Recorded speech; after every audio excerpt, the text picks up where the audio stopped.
Let's go to Robert, who's joining us in Washington. Robert, you're on the Ken Coleman Show.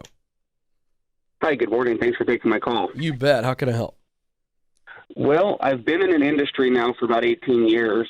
The last 10 of it's been in a leadership role, and I'm finding myself losing my passion for the leadership portion of it. Mm-hmm. I enjoy the work.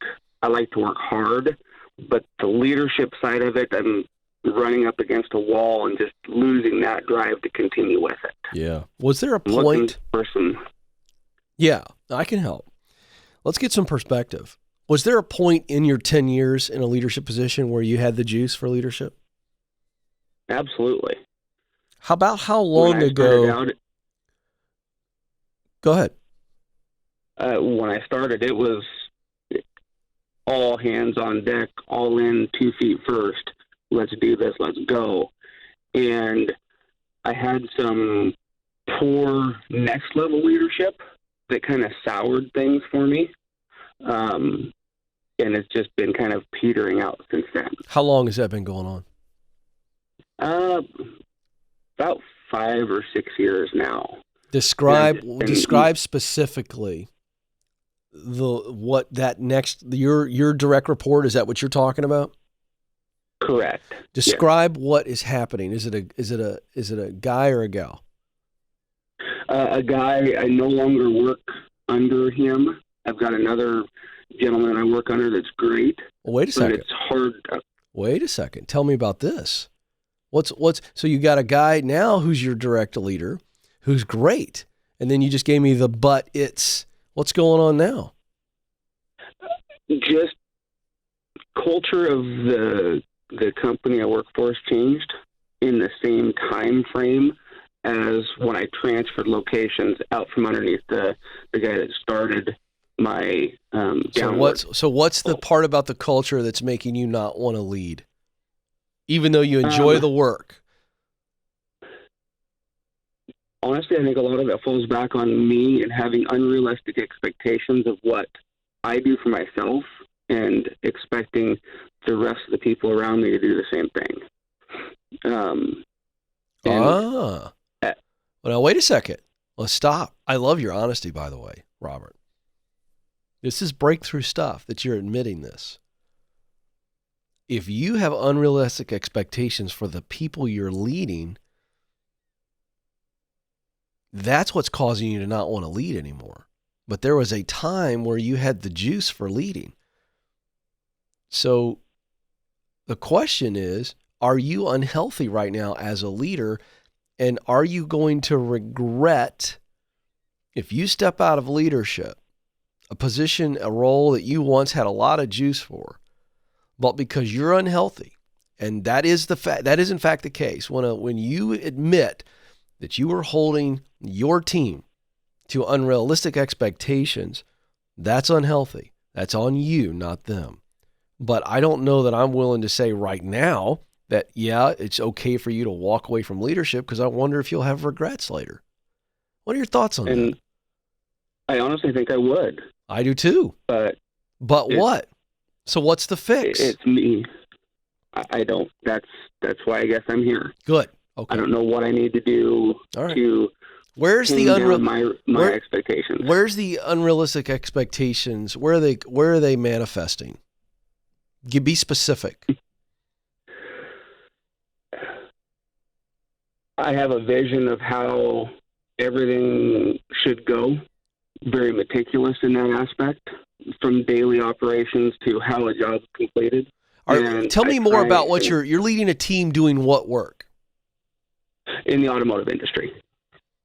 But what? Are they building cars, fixing cars? What are we talking about?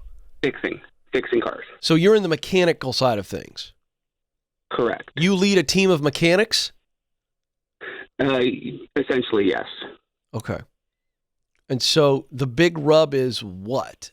The actual fixing, or the way these people are going about doing it and you want it to be? I mean, I want you to really describe this, because I want you to hear yourself say it. What's the big rub? What are they not delivering on that you know is unrealistic? What is it? The efficiency of it. Getting the job completed in a time frame I think is realistic. Have you? But So what it's has? realistic for me? Well, how is it realistic for you? Because you can fix a car faster than the rest of the technicians you have? Yeah, that's some of it, if I can be completely honest. Well, I want you to be honest. And I look at other team members that have similar tenure that don't have the drive. I feel they are there to get their 8 hours and go home. Well, they are. They're not seeing my passion, even though I'm showing it. My work ethic, I'm showing it. Yep. They're not. I don't feel that they're picking up and running with it the way I expect them to. Okay. So I'm going to address that in just a second, but I want to just really help you as a leader right now, and this will help you get your juice back. You yourself have said on the call that your expectations are unrealistic.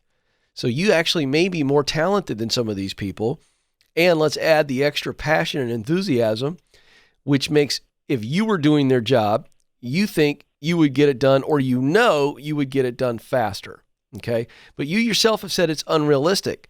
So you got to stop doing that and go, wait a second, I just need the best out of this person, what their best is. Now, that becomes the new standard by which you hold them to. What's their best? How can I help them get better? It's not the unrealistic expectations are all on you.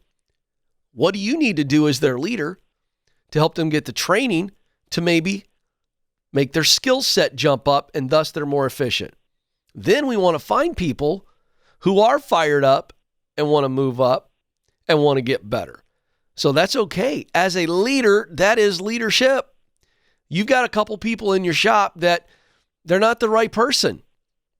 So go start recruiting, go talk around, find guys that are gearheads that want a great job, want to work for a leader who will help them be the best mechanic possible. Let's go find them. Let's bring them in. But you shouldn't be losing your juice for leadership. This ought to be your leadership challenge. This is leadership. But the problem is you're focusing on all of the deficiencies and you're going, it's just not how I want it. Well, it's your job to lead it. It's your job to train them. It's your job to help them find their juice. It's your job to replace them if they're never going to be more than just a gearhead who fills their 8 hours out. That's on you. Sure. But you need to first own this. I have to stop expecting them to get this many cars done in this amount of time because it's unrealistic. I need to get over that. And instead of looking at it, here's how fast I think it should be done, I need to say what needs to be true to just increase our overall efficiency. And then I need to look at everybody on my team as a leader. I need to say, how can I help them be the best that they can be and get the maximum efficiency out of them? It's not this collective team. You're not running a pit crew at NASCAR where you're training them to change tires in 8 seconds. That's not realistic. So you need to own where you're being overbearing and unrealistic and go, that's not leadership. Leadership is diving in and serving each individual team member to be the best that they can be. And I think you're going to find that your leadership juice is going to come back. And you need to remind yourself, too, that you're the problem. You're the lid. You need to read a book by John Maxwell, Developing the Leader Within You. You need to read that. You need to read the 21 Laws of Leadership. You need to read Dave Ramsey's Entre Leadership. Stay on the line. You know what? Let's give him a copy of Entre Leadership so he sees the difference between being a straight-up entrepreneur, driver, and then just a leader who has no innovative thoughts at all, who's just serving and managing people, but that combination of an Entre leader. But you can do this, Robert.